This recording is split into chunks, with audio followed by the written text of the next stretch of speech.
What's up, beautiful jellyfish? It's Tracy. Coming at you guys from a different angle today because this is the easiest way for me to film deck techs. Deck techs take a very long time to edit because I have to put like 70 plus cards on the screen, and it's just a lot of work that I really don't have that much time for. So, this is the easiest way for me to film deck techs. Also, you guys get a bit better visual of it, so I don't know. So basically, this is my Superfriends deck. It's probably going to be in two parts because I have a lot of the cards and I have a lot of cards to talk to you guys about. Basically the premise of this deck, you know, the deck wins in a variety of ways, which I really like. I don't want to do the same thing all the time. I want like all my games to like basically look different. And this deck really allows you to do that. There's so many different builds that you can do with this deck. There's so many different cards that you can trade out, which I really like. There's not like a set way to like build this deck. There are going to be some essentials, which I'm going to film a video talking about like Super Friend essentials, but you know what, like this deck is just super fun. And I feel like even for people who are watching this who like aren't planning on building Super Friends, I just feel like this is a fun deck just to like know about and hear about and like hear how people build this deck. So like I said, the deck wins in a couple of ways. Sometimes you just get, like, Narset's ult off and they scoop. Sometimes you just get, like, Sorin Grim Nemesis ult off. You make, like, 100 tokens and you kill them. The deck, like, wins in a couple of ways, which I really like. So, overall, the deck's, like, a lot of fun. I really didn't spend that much money on the deck. A lot of the deck I traded cards for, and I already had a lot of these cards, which is awesome. So, yeah, we're gonna get started. The deck will be listed on my Tapped Out, which is always linked in the description box below. So we're going to start with the mana base. So I run a lot of basic lands in this deck simply because I think it makes it easier for mana acceleration, which the deck has quite a bit of, and I just think that it's just been the most effective thing for me for the deck. Though also like shock lands and fetch lands, those get expensive, so yeah, we'll start with the basics. So I run, I full arted this entire deck, which is really awesome. So, oh, also Horde of Notions is my commander. In the future I want this to be Sliver Queen because she pumps out tokens, which is awesome, and that's like a theme in the deck. The deck runs 3 mountains. Red is the least color thing in the deck. There's like the least amount of red symbols in the deck. So it's not like a super important color, but you know, you gotta have your basics. Then I run 5 swamps. Yeah, 5 swamps. I run 5 islands. 6. I run 6 forests. Green is the actually most common color in the deck, but I run more plains, and the reason for that, I run 8 plains, and the reason for that is because there's the most amount of double white symbols. Green is the most important color because it's my mana acceleration, but white is most important because I have most double symbols, and a lot of my board wipes are double white, and that is very, very important for me. Yeah, so that's it for the basics. Now we're going to talk about, like, specialty lands and things like that. When I say I run 5, swamps, I really mean 6 because I run Bojuka Bog, and after Bojuka Bog does its job, it just taps for a plain black. Bojuka Bog is just one of the best lands. It's a card that I run in every single one of my decks that runs black because it's super good. You know, if you don't want to be super oppressive and run, like, a card like Rest in Peace, Bojuka Bog is a really good answer. It stops a lot of people, and it's just super good. I love this card. And then I run Evolving Wilds because I don't want to put in money for fetch lands. So that's my sad little excuse. Then we have Command Tower, which is, I think, just like the best land in this deck, maybe. I think, yeah, just being able to tap for any color is like really important in this deck. Ghost Quarter. I really, really like Ghost Quarter. You gotta have a little bit of land destruction because people are gonna be running, you know, lands that are just gonna, you know, destroy you. So, yeah, Ghost Quarter, super good. Then I have Mana Confluence. I do actually like this card. It's a more expensive, life version-wise of Command Tower, but you know what? Honestly, you don't really hurt yourself with your mana base or anything else. There's some life gain in the deck, too. Not, like, a ton, but You know what, a lot of times too, you avoid points of damage because people are swinging at your planeswalkers instead of you, so the paying the 1 life to get a color is not really the end of the world. I think Mana Confluence is sweet. Then I have Rupture Spire. The actually only real reason I have this card is because I found a foil and I was like, I need it. But yeah, the card's really good. I've played with it in the past in 5-color decks and it's great. And then I have Temple of the False God, which is just nuts, belongs in every EDH deck, it's great.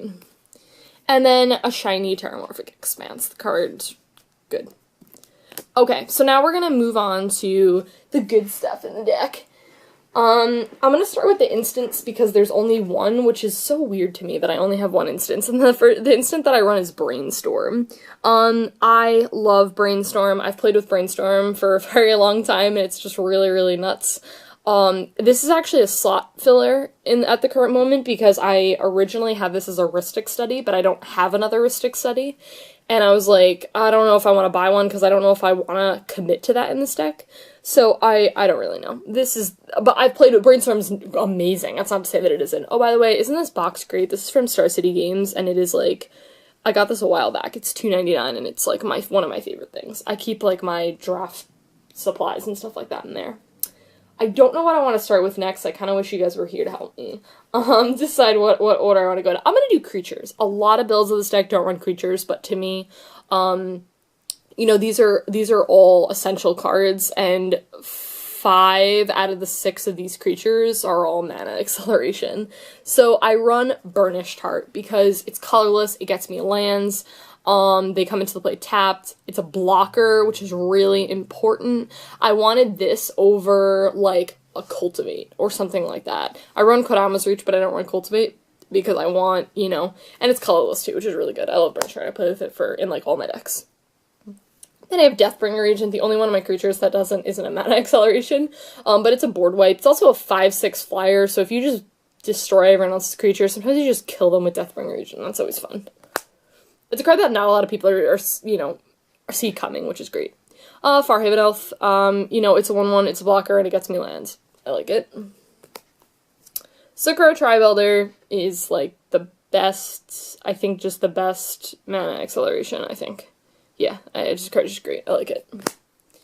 Solemn Simulacrum, I would feel really awful if I wasn't running Solemn Simulacrum in this list. I would feel really awful about that, so I have to be running it in this deck. And Yavimaya Elder. I know not everyone's a huge fan of this card. I personally really like it. I like that it gets you 2 lands to your hand, but you know what, it's a 2/1 blocker, and you can just sack it to draw a card, which is, like, really good. So, you know, you don't have to wait around for this to die or something like that, like Solemn. You can make it die on its own, too. And you have a blocker for your, Planeswalkers. Okay, now we're going to talk about the artifacts. So I run Armorelli Sphere because it's getting my colors, and it's really good. I like this card. I played with it for a while. Chromatic Lantern is probably just one of the most important cards in this deck. You're like, oh, it's probably, like, one of your really threatening planeswalkers, but really it's just Chromatic Lantern. I do a pretty good job, I think, of getting my colors and mana accelerating, but sometimes it just doesn't, you just don't get there, and you just desperately need your Chromatic Lantern. It also taps for a mana too, which is just really great. The card's amazing. Then we have Contingent Clasp. The fact that this card ETBs, you put a -1/-1 counter on something isn't really the most relevant thing. You don't really care about that much. But then it's 4, you get to Proliferate, which is amazing. And you know what, just being able to do that for your Planeswalkers is super, super good. Overall, the card's, like, really awesome, and I like it a lot. Then we have Contingent Engine, which is in Chinese, so can't read that. But basically, it's a 6-mana artifact, and when it enters the battlefield, you put a -1/-1 counter on each creature target player controls. Okay, not super crazy. And then you have a 4-tap ability. You Proliferate, then you Proliferate again. By the way, I really can't say that word. That word is really difficult for my lips to say. I don't know why. But yeah, it's really good. You know, you can, like, have, like, Oath of Gideon out, and then, like, you know, your Planeswalker starts at, like, 5 loyalty, and then you just do this, and then you're like, okay, sweet. Elspeth Sun's Champion, the turn that she comes in without a doubling season. Sometimes you just do things like that, which is just nuts. So, yeah, Contingent Engine is, like, really good. I like the card a lot. Then we have Gilded Lotus. I was tossing back and forth between Gilded Lotus or Thran Dynamo, but honestly, I think I'm going to keep Gilded Lotus in this deck simply because, you know, the deck can be sensitive on colors. Like I said, I do think I do a pretty good job of getting them, but sometimes you just don't, and, you know, you really have, like, that colorless mana to do that, so card's really great. Soul Ring. I'm really not going to say anything about this card. It's great. Every EDH deck. The Chain Veil. I really like the Chain Veil a lot, though I've played with it, like, once. I feel like I've drawn it just, like, a total of, like, one time, which is really, really sad, because it's just super good. You know, you lose life if you don't activate an ability of Planeswalker, you don't care. Again, you know, you're not really, like, losing that much life to begin with, so, like, losing 2 is really, like, not a huge deal. And then you just get to activate, you know, another ability from your Planeswalkers, which is just super, super good. Yeah, I really want to draw this card more, because it's, like, really nuts. I like it. And then we have Traveler's Amulet, which is the cheaper version of Armorly Sphere, but you only get 1 land. It's great. Okay, now we're going to talk about the enchantments. So the first enchantment that we have is Doubling Season. This is the one card, I would say, in this deck that, like, if you're building it, you need to splurge and get this card, because it is just seriously, like, the best card ever. Ever. It's nuts. You know, you really haven't lived until you've Doubling Seasoned, like, I don't know, like, Sarkenvol and made, like, 5 dragons. Like, you know, 5/5/5 dragons, or 6/5/5, whatever it is. You know, it's just super good, like, or you're like, that Ral Zarek, take 5 extra turns. Like, it is just the one card, I would say, is, like, a lot of the Planeswalkers you can play around with, and you can, you know, take out some Planeswalkers and whatever, but to me, Doubling Season is just the non-negotiable card in the deck. You just need it, because it's just so, so good. Yes, it's $40, don't care, you just need it. If you're building this deck, it's such an essential card. It's great. Inexorable Tide. So this card is really, really awesome. Like, it's so fun when you have, like, a lot of your cheaper mana cost stuff, like, you know, it's, like, late in the game, and you're like, Brainstorm, Soul Ring, and it's, like, 1 mana, and you get an additional counter to all your Planeswalkers, which is super, I'm sorry, not all your Planeswalkers, all your Planeswalkers. Yeah, it's so good. It's just, it's one of the best cards, like, in this deck, really. It's, like, 5 mana, but, like, you know, you don't even really care. The card's great. Then we have Colony Heart Expedition. This is a really cool mana acceleration. I actually really like this card a lot. It takes a couple of turns, but it gets you 2 colors that you need, which is really good. I like it. Okay, then we have Oath of Gideon. The best thing to do with the oaths is actually blink them with Venser, which is just, like, the most nuts thing ever. It's super sweet.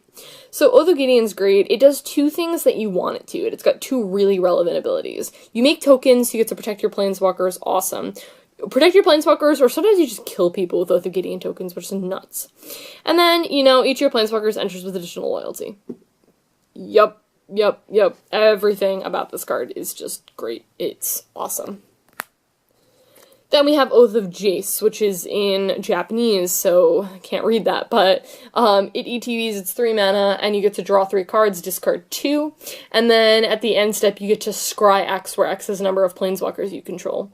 Both abilities are really relevant. I like the drawing discarding outlet, because the deck can suffer from sometimes, like, a lack of cards in their hand, so Oath of Jace is a really good way to do it, and, you know, scrying is, like, really relevant, and I like it. Then we have Oath of Liliana. She also does 2 really relevant things. The second creature, she's kind of like a mini, what's it called? Like creature, like, destroy thing, but it's sacrifice, which is awesome. So it gets by a lot of things, so if they, like, spend all their mana playing, like, some crazy dumb Eldrazi, like Ulamog or something, then it gets sacrificed, because you really can't deal with Ulamog in this deck. Except for, like, Merciless Eviction, which we'll talk about soon. And then, if you have a creature enter, you just get, like, a 2/2 zombie, which is just nuts. Like, the fact that you just get, like, a token is just really, really good. yeah, like, Oath of Liliana is really great. I honestly, like, I was freaking out so much when that got spoiled. I was, like, so excited. Then we have the best Oath in the deck, which is Oath of Nissa. It's 1 mana, which is just the most broken thing ever because it's a mini Chromatic Lantern for your Planeswalkers. And you know what, like, it ETBs and you can get a creature, land, or planeswalker, like, it just does everything you want it to. Like, some people think that the best turn 1 thing to do is Soul Ring. It's actually probably Oath of Nissa. I really think it's Oath of Nissa because you get that additional land that you really need, or you get a creature, or you just get a big dumb planeswalker. It's just, Oath of Nissa is just absolutely nuts and broken. I love it. And the last enchantment is Oblivion Ring. Last enchantment's Oblivion Ring, best card in the entire game. Should just, best card, great. Okay, now we're gonna move on to the sorceries. I may need to divide the sorceries up, depending on how fast I go through these, but we'll see.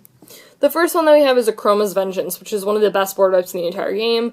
You get rid of artifacts, creatures, and enchantments for 6 mana, which is so good. Sometimes you randomly cycle this card because you just have so many board wipes and there are, like, no creatures online, and you just, like, you just draw a card. Like, so I've done that before. I've been like, I really need to draw a card because I really need to draw a land. Yeah, Chroma's Vengeance is, like, really good. I like it a lot. And then we have All Sun's Dawn, which is a really nice graveyard recursion. I'm also, like, I really like that it says Exile, because honestly this card would be just stupid, dumb, broken if it didn't say Exile. You're like, every time return, like, my All Sun's Dawn. You know, like, find a way to get that back and get, like, everything back. It's really good in 5-color decks, honestly. It's just, you know, like, someone kills your planeswalkers. Like, some games, like, you just don't have any of the board wipes, and, which is weird, because the deck runs quite a few, but sometimes you just don't, and, like, you know, you really, really need a way to, like, deal with things, so, yeah. All Sun's Dawn's super great. I like it. Then we have Blasphemous Act, which is just one of my favorite board wipes because I love the flavor of this card, and it's just, like, it kills probably everything. Like, probably everything for 1 mana, which is just nuts. Great in the late game. And then we have Call the Gatewatch. I like it because it's really good if you have, like, Doubling Season out, and, like, you know, if you grab, like, Narset, or, like, it's just really good because you're gonna find a planeswalker that's gonna fit your needs at the time. You're gonna find something, because the planeswalkers do all such a variety of things, that you're gonna find, like, wow, I really need a planeswalker that will do X right now, or something like that. Yeah, the card's, like, really sweet. The art's really, really beautiful, too, and this foil is just beautiful. Then we have, I think, like, one of the best cards in the deck, and that is Conflux, because it finds your Doubling Season, it finds your Narset, it finds your board wipe. Like, the card just does everything. Like, it's just super good. I think actually one of the reasons why Blasphemous Act is in the deck is because Conflux can get Blasphemous Act. It's always really good with Conflux if you really need board wipes to probably get, like, 2 board wipes. I know because someone, I think, Sin collected me one time and made me discard my board wipe, and I was super sad. So always get, like, 2 board wipes, with Conflux, if someone's, like, randomly running, like, that card, or whatever. Or just get 2 board wipes so that you can blow up the board in the future. But yeah, Conflux is just nuts. It gets anything that you want it to. Most of the time, it's just Doubling Season, and then anything you want. Red also sometimes gets Nicol Bolas too, which we'll talk about, because there's not really that many red cards in the deck. And it gets anything. It's super, super good. There's such a variety of things you can get too. If you already have Doubling Season, you can just get, like, 5 planeswalkers. Like, it's super good. And then your opponents do not have a very fun time dealing with that. Then we have Creeping Renaissance. You know, it's funny, is I actually run this card because how I got some of these cards is from my friend Nate. He had the deck put together, and then I put the deck together after, like, he took it apart, and we were, like, trading cards.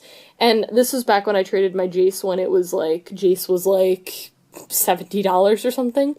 So I got this card because he was like, yo, like, this card's sweet, because randomly, like, you just get back, like, 7 planeswalkers, and you've got, like, no cards in your hand, and then you're all like, play all the planeswalkers again. I was like, yo, that's sweet.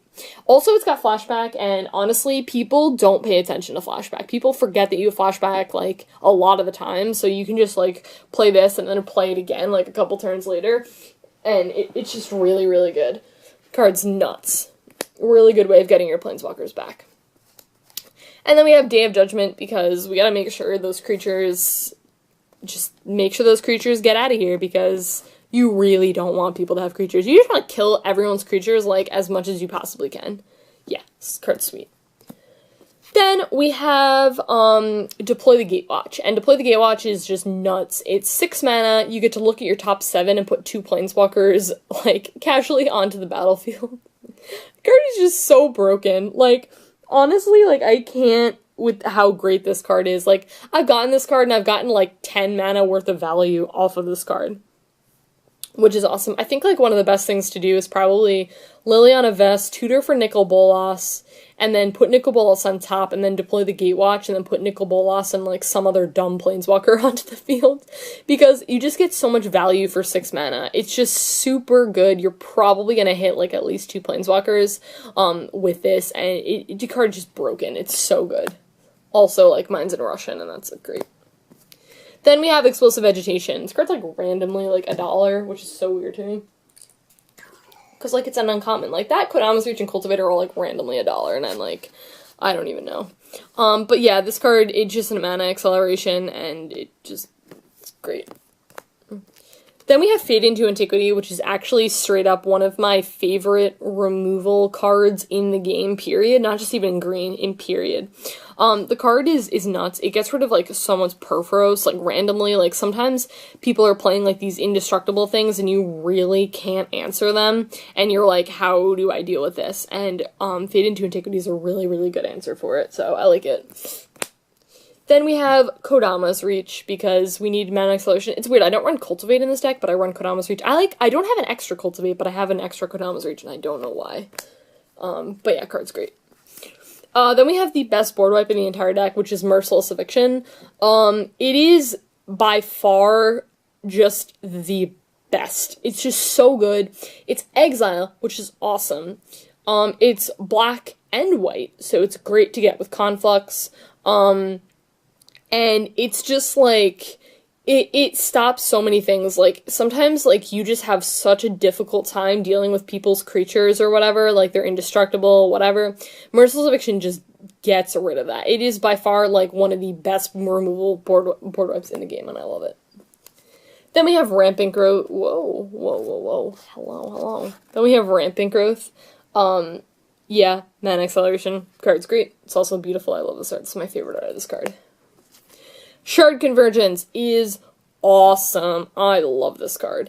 It's so sweet. You know, also keep in mind it doesn't say basic, so if you are running Shocklands, Shard Convergence synergizes really well with that. Sometimes you play Shard Convergence and then you have to discard, which is super awkward, and I feel like that happens to me all the time. But you just get, like, basically all of your colors except for green, but you don't really care. If you're running Shocklands, you just don't even care.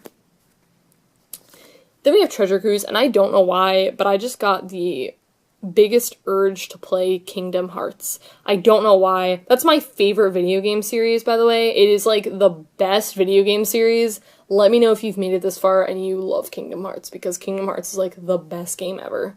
It's, seriously, if you haven't played it, you need to. And the 3rd one's coming out, I think, next year. I mean, so they say. They've been, like, procrastinating and be like, yeah, it's coming out. It hasn't, but that game is, like, the best.